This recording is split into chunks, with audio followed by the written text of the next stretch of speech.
It's time for us to have an interesting conversation. We're going to be talking about nutrition and the vagina. I have been joined by our nutritionist, state-registered nutritionist. He is Akosua Konadu Yiadom. Good morning, Akosua. Good morning, Kweku. How are you? I'm also yourself. Oh, I'm very good, thank you. We're going to have a fun conversation this morning. I tell you. Yeah. So now tell us, how important is what you eat, in relation to a woman's vagina? Okay, to start with, I'll say that nutrition is part of us. We eat every day, and definitely what enters our body has a way of influencing certain things in our bodies. Yes, and so the vagina naturally has to be within a certain pH. And from the chemistry, the little so science, the acidity of the vagina. It's the acidity. Yes, well done. But you can find it being in range. You can have it in a neutral form. You can have it being more alkaline. And I know as the conversation progresses, we'll get there. So due to factor A or B, it can alter the pH of a vagina. That is, the vagina is supposed to be acidic, like you said, in pH. You can have it being slightly acidic, but when it is going so higher or becoming more alkaline, then it means that it's something of concern. But we will get there, because the male, when it comes to sex, the male semen is also alkaline, and the pH of the vagina has to be basic. But let's go it down. This is just intro, so maybe your questions will bring them out. But it is very important that we feed our bodies with the right nutrients based on our age. So you realize that for the pH of a woman menstruating like myself, between 15 to 45, that is just within the childbearing age, yes, the normal or healthy pH for our vagina or the vagina has to be up to 4.5. So it's between 3.8 to 4.5. And in some cases, they can give you the range, they can give you extra gap, so up to 7. But when you find it going way above 7, then there's a reason to be concerned. When it's going lower or way acidic, then it means that it might affect even a woman when it comes to her reproduction, because sperms from the man wouldn't survive in a highly acidic pH.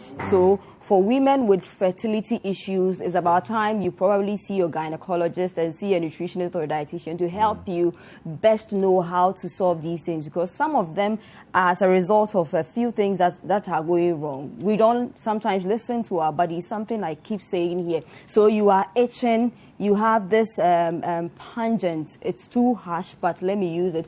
It's kind of fishy or fish scented. Yes, from down there you are kind of, there is this what do you call it, release of certain fluids.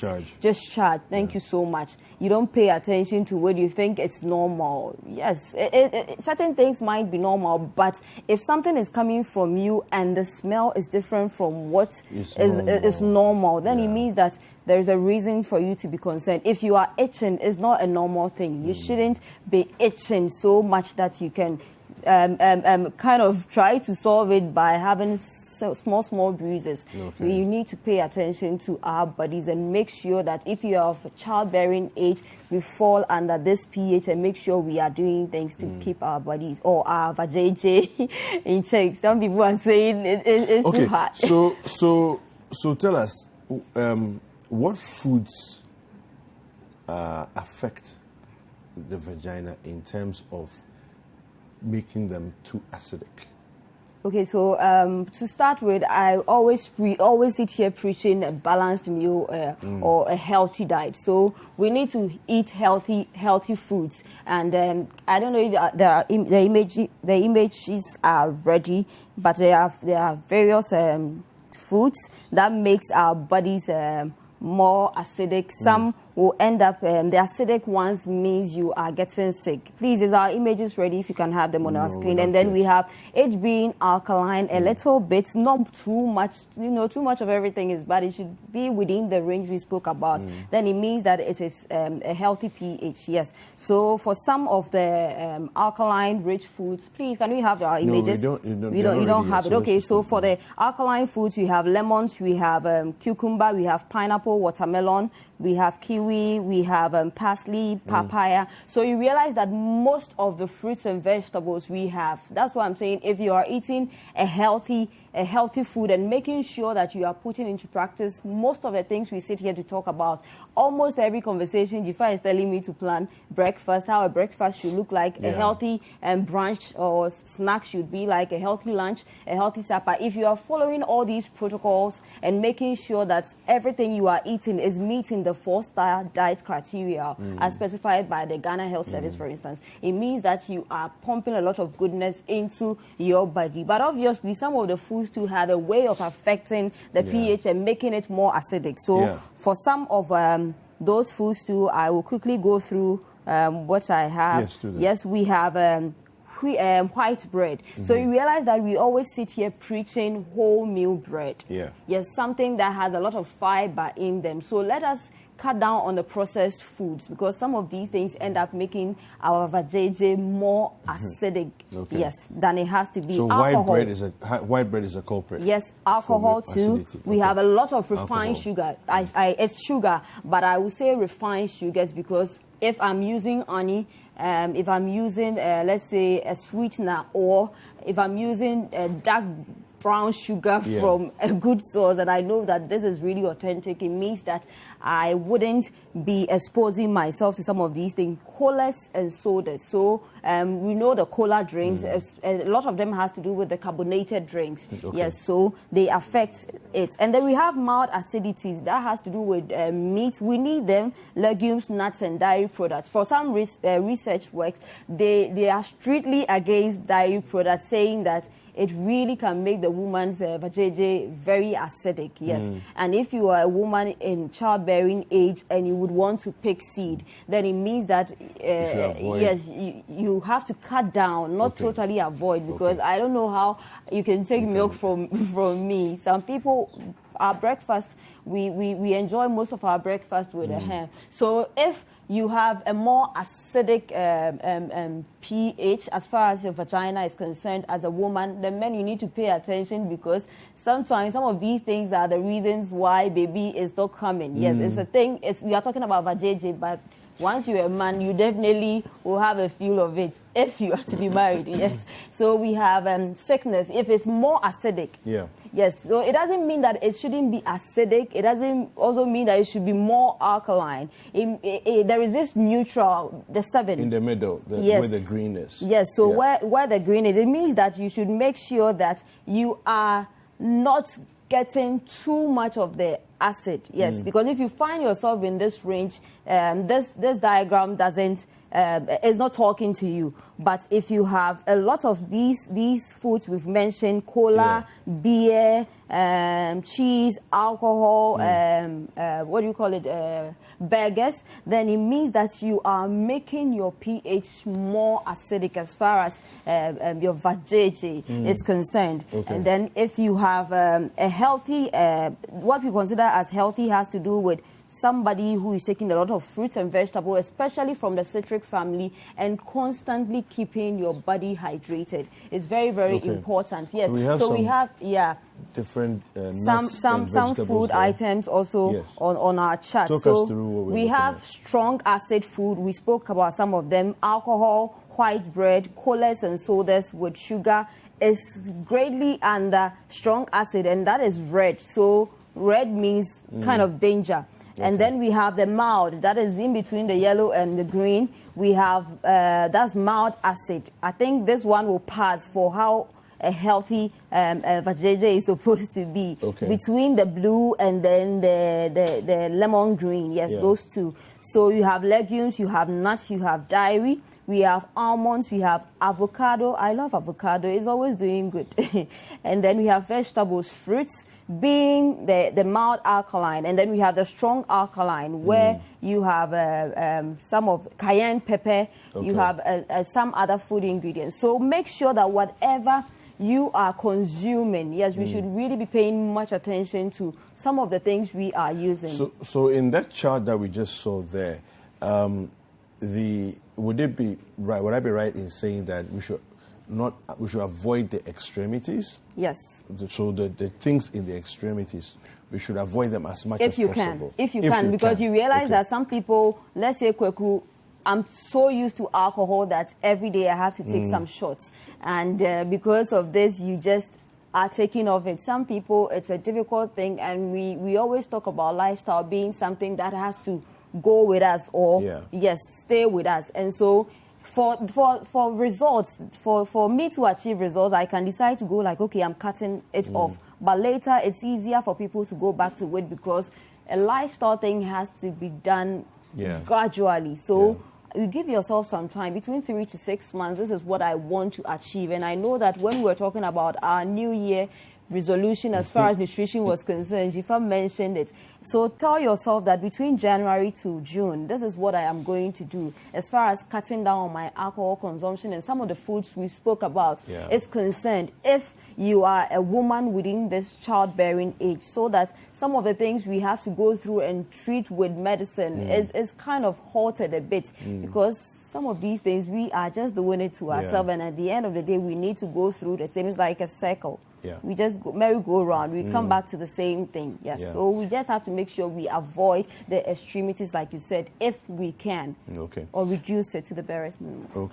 So then let's talk about, let's move away from the pH and talk about health and say, so if somebody is maybe unwell and it's affecting, maybe it's an infection, you know, the vagina and so on, and what are some of the things they can eat that will positively improve their vaginal health? Okay, so it's basically everything we've spoken about, and I said even from scratch that a healthy diet is good for everybody. So yes, we all need a healthy diet. We have another example, but with a green tea, please watch it because I remember we've spoken about green tea here. So know what you are going in for. There are a lot of products on social media. What's wrong with green tea? I never said it was wrong, but I said that be guided as far as the choices were concerned. If you remember, we spoke about some types of green tea and its goodness, to our body. So just know what you are going for. And I will root for matcha any day, matcha green tea, So know what you are pumping into your system and make sure that what you are getting is from a good source or an accredited source. I can see so we have probiotic, they help. The example is yogurt.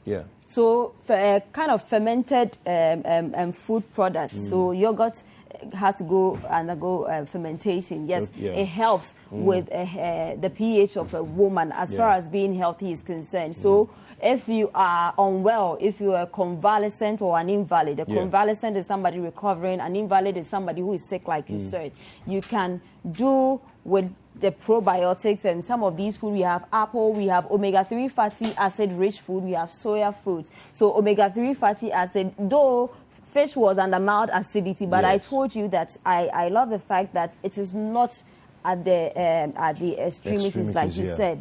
So it means that if you are eating foods which are from these families, you are ensuring that your vajayjay is guarded, or is protected. And some of the citric foods too, you have some research saying that it's too acidic, so it kind of will fall under the extremities. But in that sense too, in other researches too, there is support for it because it falls under fruits and vegetables, and they help. They also help with the vagina's pH. So yes, I like you said, avoid the extremities, but make sure you are working also with some of the good ones as far as the mild ones are concerned. But basically, a balanced diet sets you right. So well, yeah, I mean, I agree with the balanced diet. I'm just looking at cases where somebody's already ill, you know, and what to take to sort of fix things. If you are ill because let's say you had UTI, for example, or a condition that has affected that place, or your vagina,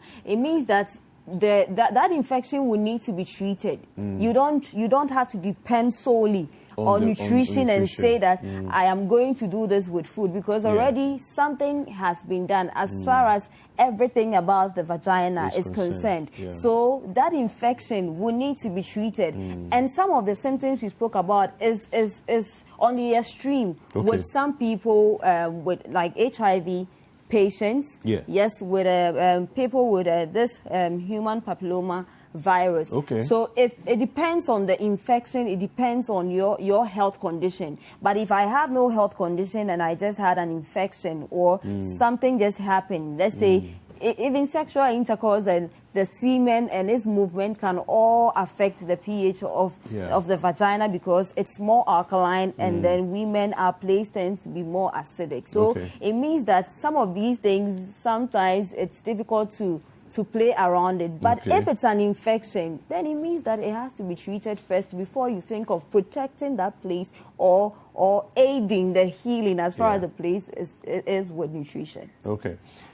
Before we wrap up, tell us about cranberry juice. Because I've heard it's very good. I didn't bring it here. I didn't mention it because I thought Jifa was going to do it. She would go like, what's the local substitute for cranberry juice? But we do have cranberry juice available. If you can find it, it's also good. It's very, very good. Cranberry juice, apple, it's all very good. Like I said, the only reason why I took it up is that Jifa told me, it's easy for some people to find it, and you know that we want everybody can get apples to benefit. So make do with what you have. If you have what you spoke about, cranberry juice, it's awesome. If you have apples, it's okay. If you have pineapples, they are okay. But don't be mounting on one specific food. It is very, very important for us to make sure we have a variety. We have variety as far as our food intake, our fruit intake is concerned. So the citric family, you can have tangerine, you can have pineapple, you can have oranges. They will all serve you same goodness, but they are different. So